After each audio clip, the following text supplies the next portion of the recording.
Hall uncle బుజ్జి ఎక్కడ బుజ్జికి phone మూతి మీద గుద్దితే ముక్కులకెళ్ళి రక్తం గారాలి. ఓర్రా నీకు అంకుల్. రక్తం గారినా సరే ఇయ్యాల నా రామచిలకతో మాట్లాడాల్సిందే. నీ రామచిలక రంగుల మూలక ఇక నీతో మాట్లాడదురా. రూమ్లే స్థలం వేసినాం, అన్నం కూడా డోర్ కిందికి వెళ్ళి పంపిస్తున్నాం. అంకుల్ మమ్మల్ని డైరెక్ట్ వెళ్ళనీయకపోవచ్చు మీరు, కానీ బుజ్జి మనసులో కూడా నేనున్నా. దాన్ని ఏం చేస్తావు తెలుసురా. హాస్పిటల్లో కొత్త ఒక ట్రీట్మెంట్ వచ్చిందట.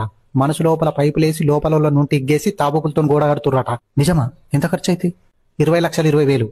అవే పైసలు నాకు ఇస్తే నేనే ఇడ్చేస్తా కదా. ఎంత కావాలరా చెప్పరా చెప్పు. 1,00,00,000, 20 లక్షలు, 80, 40. నీది కాదు నాది కాదు, లాస్ట్ 50 వేసుకో అంకుల్. ఊకేలు వెళ్ళొద్దు మనకు. డన్. Thank you uncle. గింత బేకర్ గానివి నా కూతురు నీకెట్లా పడ్డదిరా? నాలోనే పొంగే నర్మదా నీళ్లలో మురిసిన తామర అంతట్లు మారే ఋతువురా పిల్ల నీ వల్ల. ఏమంటున్నావురా? పాట నీకు తెలియదు, ఆడిపోరాళ్ళకు బాగా ఇష్టం. ఈ పాట మీ కూతురికి ఇష్టమని సోపతి పోరితో తెలుసుకుని 3 నెలల పాట నేర్చి కాలేజ్ ఫంక్షన్లో వాడితే 3 రోజులకు పడ్డది నీ కూతురు. అబ్బా కొడుక. పడ్డాక 3 నెలలకు నీకు దొరికినాం. నువ్వు 50 లక్షలు ఆఫర్ ఇస్తున్నావు. అవి 3 నెలలు, ఈ 3 నెలలు పడేందుకు 3 రోజులు, మొత్తం 6 నెలల 3 రోజుల 50 లక్షలు సంపాదించిన సుకుమార్ సినిమాలో హీరో లెక్క. గ్రేట్ రా నువ్వు.